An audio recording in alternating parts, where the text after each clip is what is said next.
Zidama kwanirizaako gwa mulungi akyatwekomeddeko ffemu nnyo tukyagenda maaso nga bugolo n'okutembetera ensonga butyatebe zitambudde tugendagendako mu ministry ebulenziba ku nsonga z'ebyobulamu nate Dr. Ruth Acheng nate akwasiddwa eddagala erigema COVID-19 nga emikolo gibadde wali Entebbe.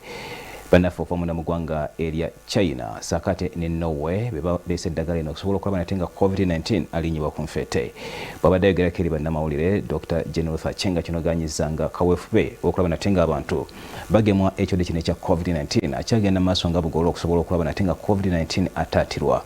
Bino bigenza okubeerawo nga ambassador kuva mu ggwanga erya China omukulu amanyiddwa nga Liz Hong yavaayo nakinogaanya nti China beeteefuteefu okutuwa eddagala erigema COVID-19 kumpi emitwalo 30 akibatuukiriza olwaleero.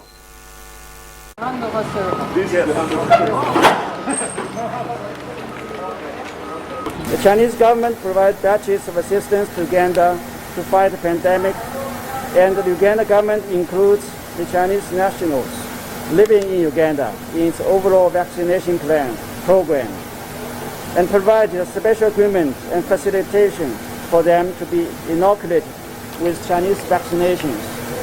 We have received 286,080 doses of the AstraZeneca vaccine under the dose sharing arrangement through the COVAX facility donated by the Norwegian government. Thank you very much. Of 300,000 doses of the Sinovac vaccine from the People's Republic of China. Thank you very much. A very, very vital item, and that is oxygen cylinders and accessories, 100 regulators and 100 spindle keys and 100 oxygen masks from UNICEF to support the response.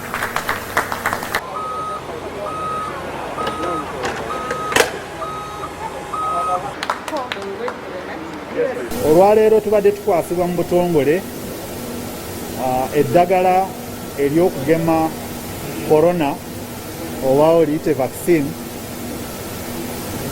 nga liva mu mawanga abiri. Erisooka liva mu ggwanga erya China, mulabye ambasada wa China ng'alikwasa minisita waffe w'ebyobulamu nga zibadde ddoozi emitwalo 30 eza vaccine eyo.